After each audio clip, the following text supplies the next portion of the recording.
আপুনি গুৱাহাটীত থাকি এতিয়ালৈ একটা মললৈ যোৱা নাই নেকি? তেতিয়াহ'লে আপুনি এটা ডাঙৰ মিছ কৰি আছে। আজি মই আপোনালোকক দেখাম গুৱাহাটীতে নতুনকৈ বনোৱা একটা মলটো।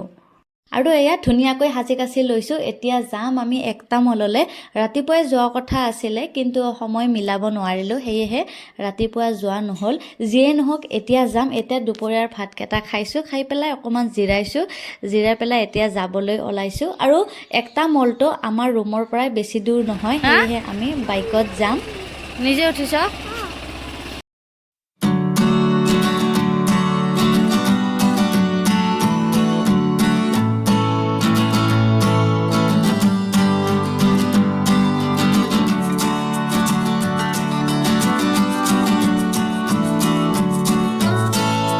আৰু এয়া আমি আহি বালাজী মন্দিৰ পালোঁ। বালাজী মন্দিৰৰ পৰা আমি আৰু অকণমান আগলৈ যাব লাগিব।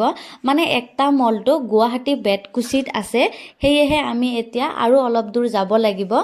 NH27 নেশ্যনেল হাইৱে, আপোনালোকে মেপত চাই আহিলে বেছি সুবিধা হ'ব। আৰু এয়া আমি একটা মল আহি পালোঁ। দেখিছেনে ইমান ধুনীয়াকৈ বনাইছে, ইমান ডাঙৰকৈ বনাইছে। আৰু এতিয়া আমি বৰ্তমান বাহিৰতে আছোঁ। ভিতৰত যোৱাৰ আগতে বাহিৰৰ গোটেইখিনি সুন্দৰ পৰিৱেশ এবাৰ চাই লওঁ। সঁচাকৈ ইমান ডাঙৰ মল আৰু ইমান ধুনীয়াকৈ বনাইছে, গুৱাহাটীত থকা যেন অনুভৱে নহয়। ইয়ালৈ আহি এনেকুৱা লাগিছে যে আমি দিল্লী নাইবা মুম্বাইত আছোঁ। আৰু এই মলটোৰ ভিতৰত বহুতো ছাৰপ্ৰাইজ আছে, যিটো আমি কেতিয়াও সপোনতো ভবা নাছিলোঁ যে গুৱাহাটীতো যে এনেকুৱা কিবা এটা হ'ব।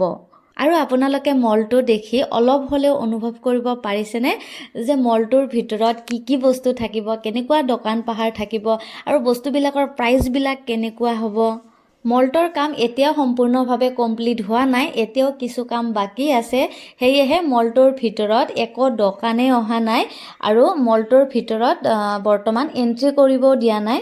আৰু যদি আপোনালোকে এতিয়া মলটো চাব আহিব বিচাৰে, তেনেহ'লে বাহিৰৰ পৰাই এনেকৈ চাব লাগিব, ভিতৰত সোমাব নোৱাৰিব। চ' গাইজ, এইটোৱে আছিলে একটা মল। যদি ভিডিঅ'টি চাই ভাল লাগিছে, এটা লাইক কৰিব, লগতে এটা সুন্দৰ কমেণ্ট কৰিব। আজিলৈ আহিছোঁ, টাটা, বাই বাই।